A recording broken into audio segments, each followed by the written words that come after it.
तमाम सम्मानित मित्रों जिनके बारे में बाबू लाल जी पहले ही संबोधन कर चुके हैं, उनका सम्मान कर चुके हैं। स्टाफ की बहनें और बच्चियों, मुझे जब यहाँ आने का न्योता मिला, असल में जब भी किसी कॉलेज या यूनिवर्सिटी में बुलाया जाता है तो मैं बिना डायरी देखे हाँ कर देता हूँ। और वजह ये है कि मैं आज जहाँ भी हूँ वो सिर्फ अपने कॉलेज और यूनिवर्सिटी की वजह से।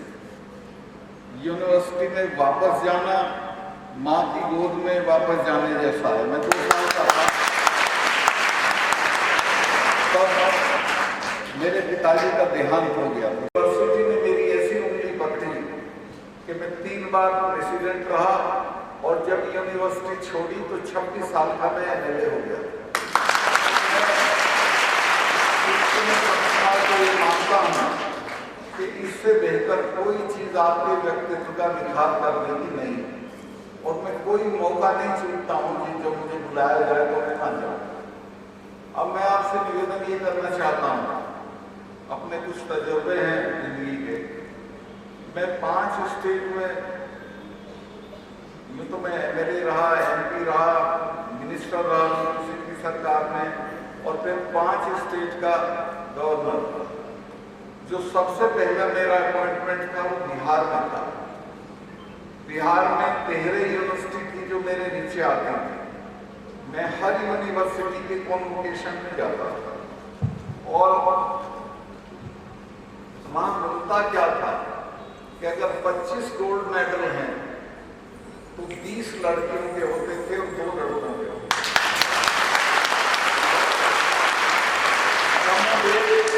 सब जगह यही था।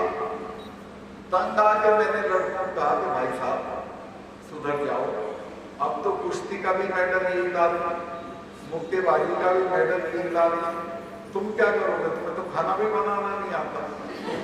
लेकिन फैक्ट ये है कि जिन बच्चियों को हम पैदा भी नहीं होने देना चाहते, वो जब पैदा होकर शिक्षण संस्था में चली जाते हैं तो कमाल करते हैं, बहुत दूर तक जाते हैं। तो मैं आप यहाँ इसलिए आया हूँ कि आप में से पता नहीं कौन कौन लड़की IRS बनेगी, कौन IAS IPS बनेगी, और आप निगाह रखोगे तो बड़ी तादाद में बनेगी।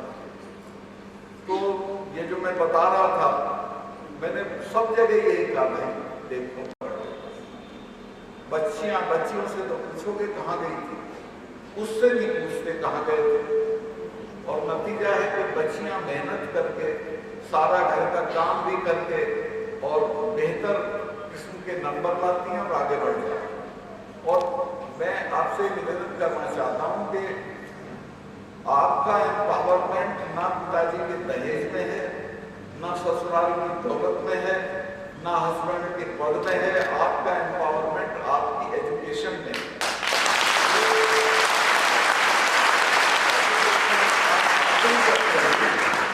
वो आपका एम्पावरमेंट है। और वो मैं इसलिए कह रहा हूँ कि मैं कुछ दिनों पहले खबर पढ़ रहा था, लीबिया का एक तानाशाह था, गद्दाफी उसका नाम था। 2 साल पहले उसको डिपोज किया गया। तो जब उसको मारा, उसके दफ्तर में जब वो गए तो वहां उनको एक डायरी मिली। तो उस डायरी में एक ऐसी चीज थी जिसे उन्होंने कोट किया, जो मैं बार बार कहता हूँ। असल में उन दिनों अमेरिका की विदेश मंत्री थी कोंडोलीजा राइस, दुबली पतली, गहरे सांवले रंग की और देखने भालने में साधारण से भी बहुत नीचे, लेकिन काबिलियत के कारण वो अमेरिका की विदेश मंत्री हो गई थी। हमारी तरह सिफारिश से या रिश्तेदारी से बनते। तो उसने लिखा है तानाशाह ने लिया कि मुझे जिंदगी का सबसे बड़ा आनंद तब आता है जब मैं देखता हूं कि लिटिल कॉन्डी शेखों को धमका दिया। लिटिल कॉन्डी के पास क्या था? अमेरिका की ताकत थी। वो उसके पास इसलिए था कि उसकी एजुकेशन भी थी, जिससे वो विदेश मंत्री बनी। तो उसका जो एम्पावरमेंट था, उसकी एजुकेशन की वजह से वो इतना बड़ा था कि वो अरब शेखों को धमका सकती थी। मैं भी चाहता हूं कि आप इतना आगे तक जाएं। यहाँ मैं राजस्थान में मेरी बहुत रिश्तेदारियां आना जाना है। और मैं इस बात को जानता हूं कि हम बहुत सी किसान कौमों के लोगों को यहाँ सामान्य लोग घोड़े पे भी नहीं चढ़ने की इजाजत देते। हमारी महिलाओं को ठीक से नाड़ा डालने की इजाजत नहीं थी, मूंछ की रस्सी बांधना पड़ती। लेकिन अब जब हमारी लड़की IAS होकर वहां जाती है तो रजवाड़े हाथ जोड़ के खड़े हो जाते हैं। ये एम्पावरमेंट आपको एजुकेशन से मिलता है। अगर आप आगे चले जाओगे तो अपने माता पिता का, परिवार का, जाति का और खुद का सम्मान बढ़ाओगे। याद रखिए कि ये जो हमारा लड़का अफसर बनता है इसको भ्रष्ट होने में देर नहीं लगता, लेकिन हमारी लड़कियां जब पद पे पहुंचती हैं तो भ्रष्टाचार नहीं करता। जब मैं मिनिस्टर था, मेरी सेक्रेटरी थी शीला सांगवान उसका नाम था, उसके पिताजी विशाल सिंह साहब जनरल थे। तो उसकी दहशत थी कि वो गलत काम मंत्री के कहने से भी नहीं करता। तो मैंने उसे अपने स्टाफ में रखा और VP सिंह बहुत खुश हुए कि भाई ये बहुत अच्छी काबिल अफसर है। खैर जब वो रिटायर हो गई 7-8 साल बाद, बंसीलाल जी के बेटे का सुरेंद्र नाम था उसका फोन आया है, मलिक साहब हमारा एक काम फंस गया। मैंने क्या है? कहते वो जिंदल की फाइल फंस गई है, वो शीला साधना डायरेक्ट टैक्स बोर्ड की मेंबर है, उसको दे दी है मिनिस्टर ने कि वो फैसला करेंगे। और वो तो मिनिस्टर की भी नहीं सुनती। मुझे जान के बहुत अच्छा लगा कि वो मिनिस्टर की भी नहीं सुनती। तो मैंने कहा 8 साल हो गए, मेरे तो उसका नंबर नहीं है, आप मुझे नंबर दे दो तो मैं कह दूँगा आपसे बात कर लेंगे। उन्होंने नंबर दिया, मैंने उसको कहा तो उसने कहा ठीक है मैं बात कर लेती हूँ। और बंसीलाल जी ने कभी उसकी मदद की थी बच्ची की, तो उसने उनका मामला सॉर्ट आउट किया। दहशत इतनी थी कि ये जो T सीरीज का मालिक है इसको वो नोएडा से गिरफ्तार करके लाइव टैक्स चोरी और सबने सिफारिश कर दी, किसी की नहीं मानी। तो निजामुद्दीन के पुल पे उसको प्रणब मुखर्जी साहब का फोन गया कि शीला ऐसा मत करो, इसको यहाँ छोड़ दो। तो पुल पे छोड़ा, उसको पैदल चल के आया। तो इस तरह से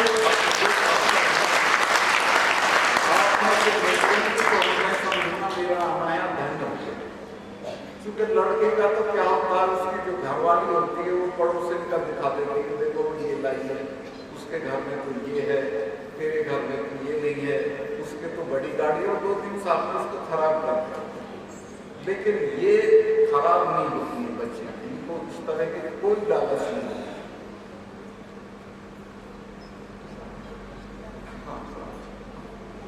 हाँ, तो मैं शुरू में बिहार का गवर्नर था, फिर मुझे उड़ीसा का चार्ज मिला, उसके बाद मुझे जम्मू कश्मीर भेज दिया। मेरी समझ में नहीं आ रहा था क्यों मुझे भेजा, मैं तो वहाँ का कुछ जानता नहीं, रस्ते भी नहीं जानता था। लेकिन अल्टीमेटली मुझे समझ में आ गया कि कोई बहुत अनाड़ी बने का काम होगा, जो मेरे जिम्मे पड़ा है, तो मैं चला गया। और मैंने वहाँ मेहनत करके माहौल बना। तो पता ही चला कि धारा 370 को हटाना, और धारा 370 को हटाने का जब जिक्र आता था तो महबूबा मुफ्ती बोलती थी कि खून की नदियां बह जाएंगी जिस दिन ये धारा हटेगी। फारूक अब्दुल्ला बोलते थे कि मोदी जी के पिताजी के बस का भी नहीं है धारा 370 को हटाना। मैं प्रधानमंत्री से मिलने गया, लेकिन उन्होंने कहा क्या है धारा हटा सकते हैं? सब हटाइए, आप क्या चिंता नहीं, ऐसा ऐसा कह रहे हैं। अगर साहब चिड़िया भी नहीं बोलेगी, कुत्ता भी नहीं बोलेगा, आप हटा दीजिए, मैं।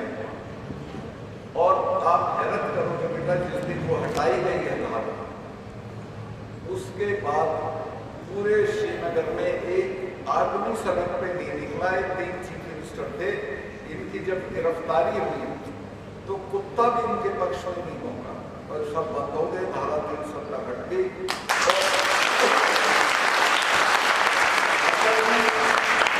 मैंने वहाँ के लोगों में विश्वास हासिल किया था, मैंने सबको अपना टेलीफोन नंबर दे दिया था, और मैं डायरेक्ट खुद उठाता था। 2:30 बजे रात में फोन आता था तो मैं खुद उठाता था, उनकी जो तकलीफ होती थी उसे रखा था। और हर पब्लिक मीटिंग में मैं कहता था कि सुन 250 लड़के हैं तुम्हारे टेररिस्ट, और हमारी दुनिया की दूसरे नंबर की बड़ी फौज, उससे लड़ के क्या करेंगे सिवाय इसके कि मरना है तो बिजली का तार पकड़ के मर जाएंगे, हमारे जेब में क्यों लगते हैं। और मगर तुम्हारे बच्चे मरेंगे, नेताओं के तो बच्चे सब के जेल में पड़ गए। तो उनकी समझ में आ गया, नई भर्ती बंद हो गई। पत्थरबाजी के लिए मैंने फौज को कहा कि वो पत्थर मारता दिखे पलट गोली मार देना, मैं देख लूंगा, कुछ नहीं दिख रहा। पत्थरबाजी बंद हो गई। टेररिस्ट श्रीनगर शहर में आने की हिम्मत नहीं करते थे, अब तो जाके वहां सीआरपीएफ के कैंप पे भी हमला कर रहे हैं मेरे वक्त में। और मुझे पूरे पूरे अपने टेबल में एक गोली नहीं चलानी पड़ी लोगों के ऊपर, तो उसका एक अच्छा असर हुआ। हाँ, वो बहुत ज्यादा एक बच्ची ने मुझे व्हाट्सएप किया और उसने कहा सर मैं और मेरा भाई दोनों हम बोर्ड का इम्तहान दे रहे हैं, लेकिन हम दोनों फेल हो जाएंगे क्योंकि हमारे यहाँ बिजली नहीं है, रात को नहीं पढ़ पाते हैं और बिजली की लाइन हमारे घर से 1.5 किलोमीटर दूर है। तो मैंने अगले दिन उसके यहाँ एक जैपनीज ये होता है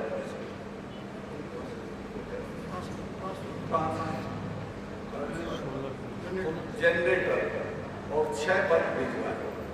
तो उसने व्हाट्सएप वायरल कर दिया पुलिस स्टेट में कि सिर्फ मेरे व्हाट्सएप से ये एक्शन हो गया। तो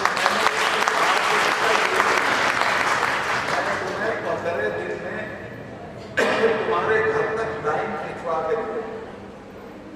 और आप हैरत करोगे बच्चों, जिस दिन उसके गांव में लाइन गई है और जब ट्रांसफार्मर लेके पहुंचे हैं बिजली कर्मचारी, तो 5-7 गांव के लोग ढोल बजाते हुए ऐसे आए जैसे किसी मिनिस्टर का स्वागत कर रहे हैं। और लोगों ने कहा कि हमको क्या 370 से निकालना, हमारे पर काम हो रहे, हमारे पर फोन पे हमारे व्हाट्सएप पे काम होते हैं। और वहाँ एक अमनो अमान हो गया, ठीक हो गया। खैर उसको मैं लंबा नहीं खींचना चाहता। मैं दूसरी बात जो कहना चाहता हूँ ये है कि जिन कौमों ने एजुकेशन को महत्व दिया है वही कौमें दुनिया में तरक्की की। ब्रिटिश पार्लियामेंट में दूसरी बड़ी लड़ाई वर्ल्ड वॉर सेकेंड जब चल रहा था तो बजट पेश हुआ। उस बजट में सब मदों में कटौती की गई, लेकिन एजुकेशन की मद में कोई कटौती नहीं। एमपी लोग खड़े हो गए, उन्होंने कहा कि एजुकेशन में कटौती क्यों नहीं की। तो प्रधानमंत्री ने जो जवाब दिया वो समझने लायक है। प्रधानमंत्री ने कहा कि लड़ाई चल रही है, जो पुल टूट जाएंगे दोबारा बन जाएंगे, जो कारखाने नष्ट होंगे फिर बना लिए जाएंगे, जो मकान टूट जाएंगे वो भी बन जाएंगे, लेकिन अगर एक पीढ़ी बर्बाद हो गई तो वो दोबारा नहीं बनाई जा सकती। लिहाजा कोई पैसा शिक्षा की मद में कटौती नहीं करेंगे। तो जिन कौमों का पढ़ाई के लिए ये एटीट्यूड है वही आगे बढ़ रही है। यादव जी आप बहुत बड़ा काम कर रहे हैं, बच्चों को पढ़ाइए और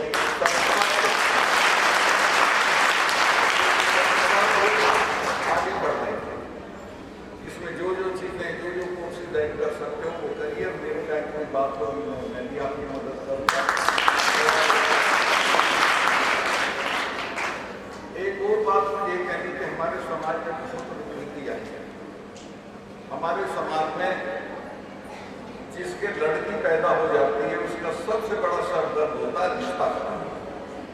रिश्ता करने निकलता तो लड़के की मां कहती है कि हमारा तो 20 लाख रुपया लगा हुआ है इसके पढ़ाने में। कभी 4 छाले की गाड़ी मांगती है, कभी कुछ करती है। कोई दहेज देने की जरूरत नहीं। इनको काबिल बनाइए, रिश्ते इनके घर पे आएंगे, इनको कहीं नहीं जाना पड़ेगा। इनका जिस परिवार में जाएंगी मां सम्मान होगा, मां की बात चलेगी। और ये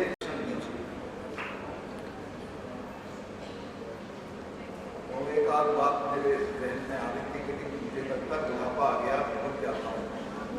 तो हाँ, मैं अभी कोई किसानों का आंदोलन हुआ था, दुनिया में ऐसा आंदोलन नहीं हुआ कि जो 12-13 महीने तक चला हो और एक कंकड़ जिसमें ना फेंकी गई, शांतिपूर्वक लोग बैठे थे और उनकी कोई सुनवाई नहीं। 700 किसान मर गए उस आंदोलन उसका मैसेज नहीं आया प्रधानमंत्री के यहाँ से। तो मैंने कई दिन सोचा भाई ये क्या गवर्नरशिप लिए बैठे हो, तुम्हारे लोग मर रहे हैं।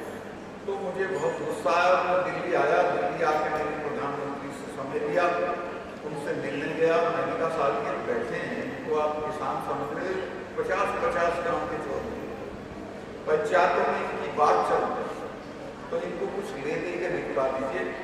तो उन्होंने कहा चले जाएंगे सरकार, किसान का जानते नहीं ये तब जाएंगे जब आप चले जाओ।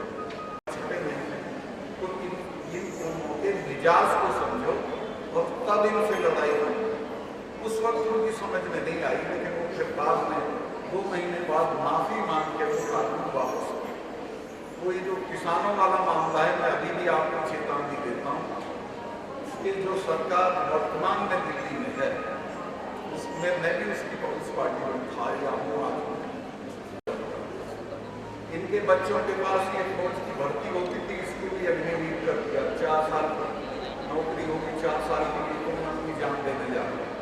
और हमारी फौजों का ऐसा इतिहास है, लेकिन वो एक लड़ाई होती है 62 की लड़ाई में, चुशूरी की लड़ाई है, राजनला की लड़ाई है, उसमें सारे सिपाही मोस्ट ऑफ देम यादव थे और वो कोसली एक गांव है निवाड़ी में, वहां के थे। अभी मैं बोला कि भाई इनको तो ब्रिगेड मांगनी नहीं चाहिए, लेकिन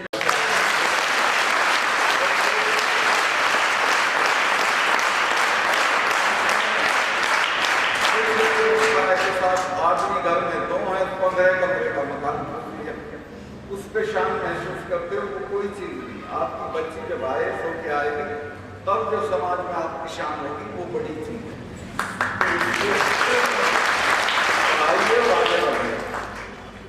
मैं गया था अभी हनुमानगढ़, वहाँ चौधरी लोग से जातियाँ समझाओ, यहाँ लोग बड़े बड़े मकान बना रहे हैं लोग।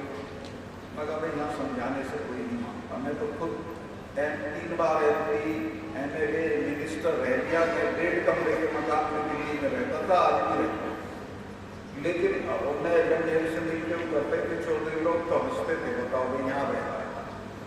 लेकिन उन्हें बताना चाहता कोई ये नहीं पाता, प्रधानमंत्री से वही लड़ सकता है जो 1.5 कमरे के मकान में रहे। का डर है, ना इनकम टैक्स का डर है, ना CBI का डर है। तो जो ईमानदारी के साथ रहेगा वो देश का सबसे ताकतवर आदमी है। तो मैं, मेरा ख्याल ज़्यादा लंबा हो गया, निवेदन ये करूँगा यादव जी जब भी कभी आप संस्था में मुझे बुलाएंगे मैं जरूर आऊँगा। और मुझे आप अपनी बच्ची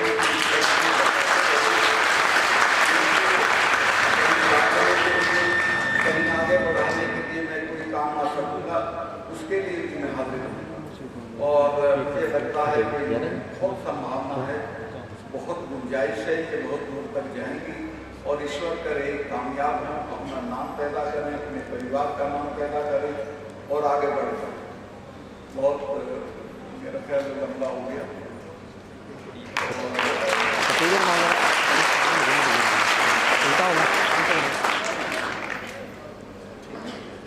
बहुत बहुत धन्यवाद। मेरे पैर में चोट है तो लंगड़े आदमी पे हंसते नहीं है, वो बेचारा जैसे भी चले चलते हैं।